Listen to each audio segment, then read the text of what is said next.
Então, turma, hoje a gente vai dar início à introdução à cinemática, tá certo? Quero desejar uma boa tarde a todos. E para quem não me conhece ou quem não lembra ainda do meu nome, sou o professor Francisco, professor de Física, tá certo? E aí a gente vai dar início à parte introdutória da cinemática. Só fazendo um lembrete aqui, pessoal, sobre a forma como a gente vai trabalhar no decorrer desses dias de quarentena, tá certo?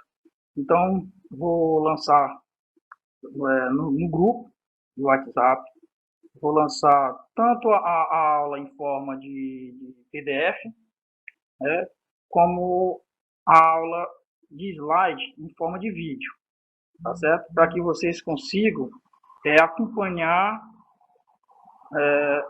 o raciocínio também da aula, tá certo? Em seguida, né, no segundo momento, eu vou colocar uma lista resolvida para vocês tentar resolver e tentar abrir as contas, né? Para que no quarto momento eu consiga fazer a resolução dessas questões e mandar para vocês em forma de vídeo, para que vocês vejam realmente se vocês conseguiram acertar essas questões da forma correta, tá bom? E só deixar também que eu vou deixar um tempo para a turma, né, para eventuais dúvidas, tá certo? Então eu também vou colocar no grupo do WhatsApp o horário disponível que eu vou ter para cada turma, tá certo? Então, espero que goste da aula e vamos tentar chegar nesses conceitos aí, tá certo? Então, vamos chegar aqui nos conceitos iniciais da cinemática. Vou só começar a introdução lembrando que a física ela é dividida em algumas partes, né? Uma das principais partes da física, que é o que a gente vai entrar na aula, é a parte da mecânica. Pessoal, a mecânica ela é dividida em três partes, que é a cinemática, a estática e a dinâmica, tá certo? A cinemática ela é a parte da física, né, que estuda o movimento dos corpos sem se preocupar com suas causas. Ou seja, mais detalhado, ela pode se dizer que é o ramo da física que descreve os movimentos, determinando posição, né? Determinando posição, velocidade, aceleração, né, de um corpo em cada instante. Ou seja, ele vai ter movimentos em relação à posição, velocidade e aceleração. Não tem como, pessoal, vocês ter uma velocidade de um determinado objeto, ou móvel, o carro, sem que tenha uma aceleração, tá certo? Mas esse marco, ele vai decorrer no decorrer de uma posição, tá certo? Então, a cinemática é o ramo da física que descreve os movimentos, determinando posição, velocidade e aceleração de um corpo em cada instante, tá certo? Ponto material, vou colocar uma definição mais ampla. O ponto material são corpos com dimensões desprezíveis, tá certo? Mas, fisicamente, corpo cujas dimensões interferem no estudo de um determinado fenômeno, certo? Então, esse é chamado como ponto material. Então, é um corpo cujas dimensões não interferem no estudo de um determinado fenômeno. Se a gente for citar um exemplo, é o fenômeno de uma formiga carregando uma folha. A formiga ela pode ser considerada como um ponto material, mas em relação a quê? Dependente de quê? Dependente de um determinado observador, em relação a um corpo muito extenso, a Lua. Então, em relação à Lua, a formiga é um ponto material, né? Que tem cujas dimensões não interferem, tá certo? Trajetória de um móvel, né?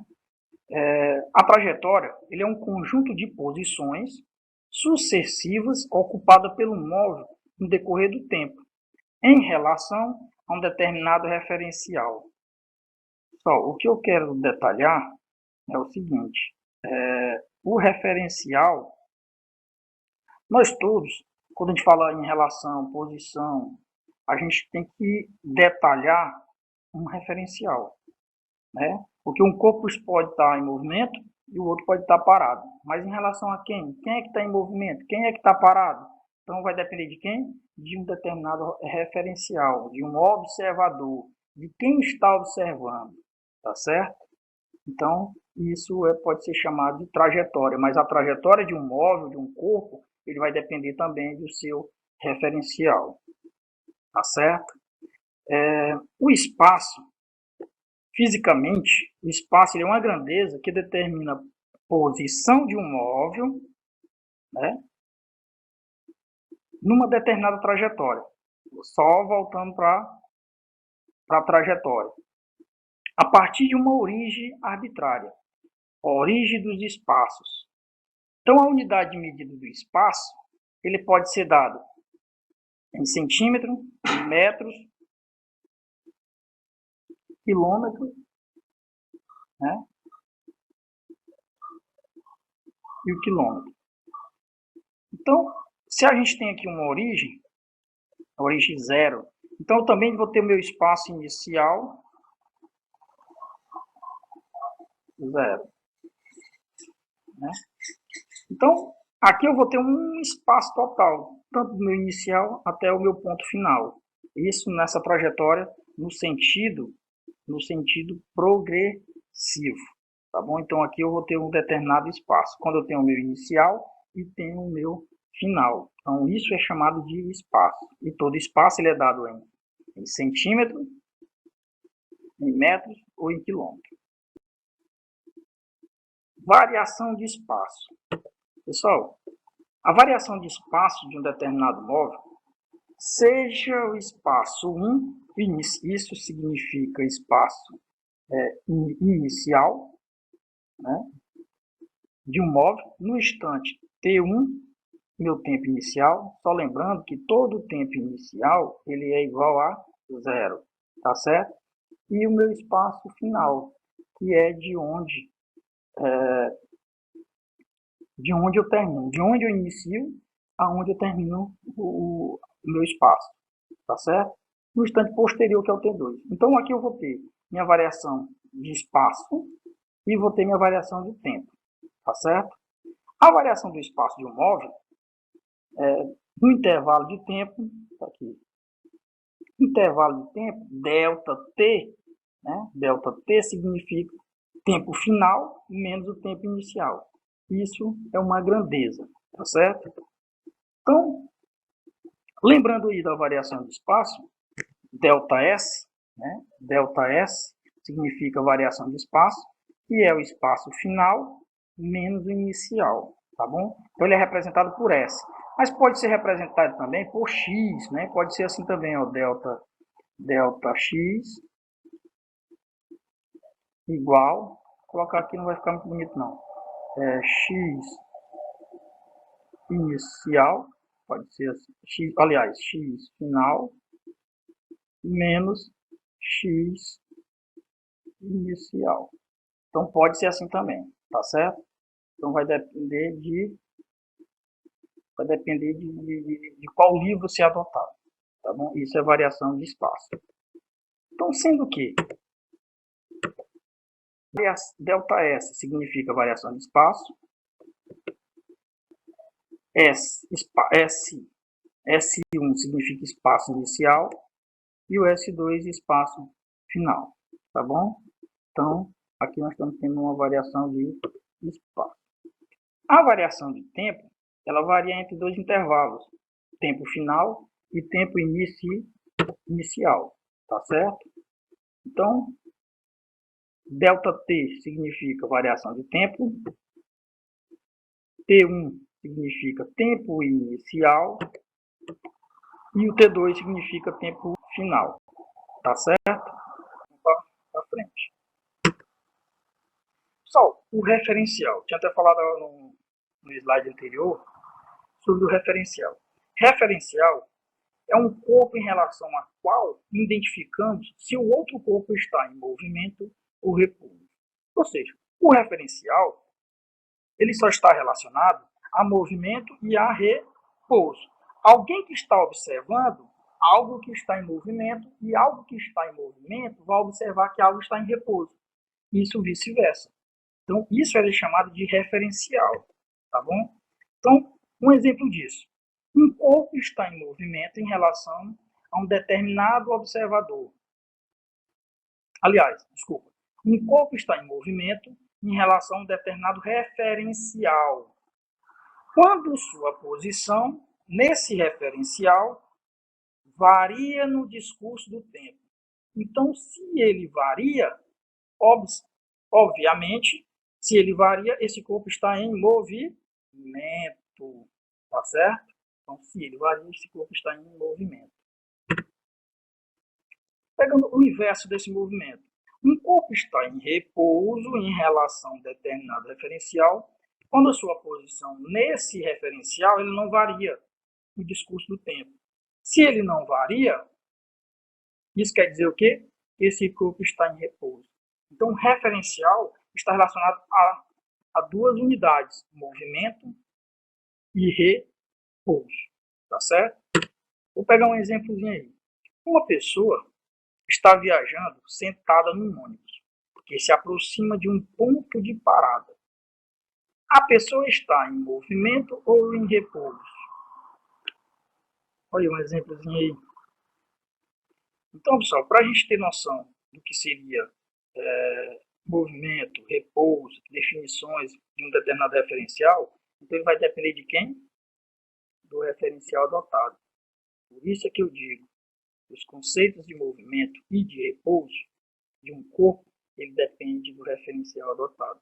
Então, eu não posso dizer para você que essa pessoa está em movimento ou em repouso, sem eu dizer em relação a quem ele está. Tá certo? Então, em relação a quem que essa pessoa está em movimento, em relação a que essa pessoa está em repouso. Então, tem que ter um determinado referencial. Função horária dos espaços. Só a função horária, né, no estudo do movimento de um ponto material, né,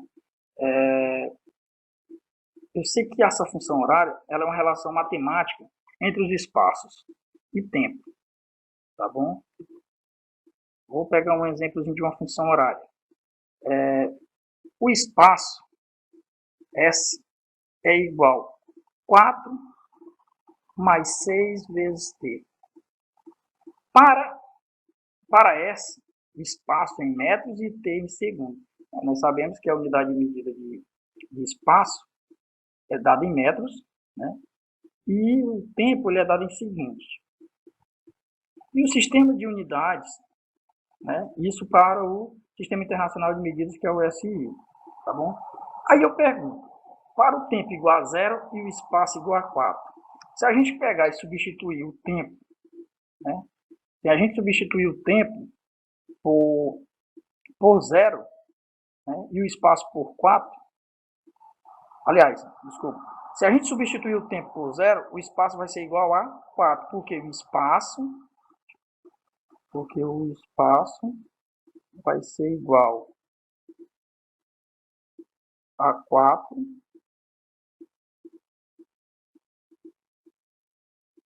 mais 6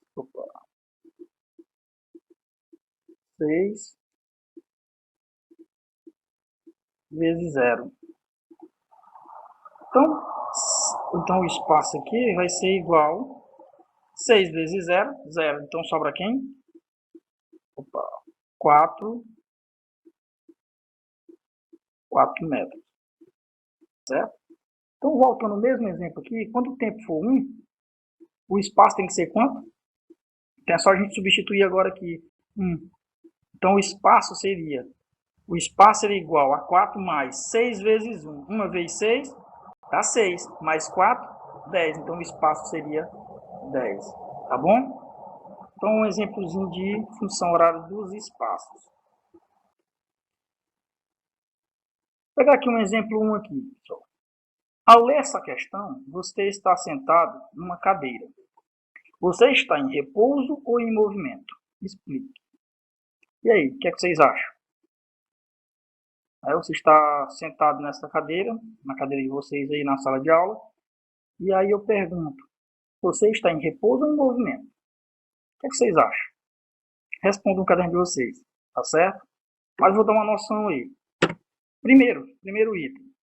Os conceitos de repouso e de movimento, ele depende do referencial adotado. O que a gente falou na parte de referencial. Vai depender do referencial. Eu não posso dizer que você está parado e nem posso dizer que você está em movimento. Mas eu tenho que saber em relação a quem ou a que.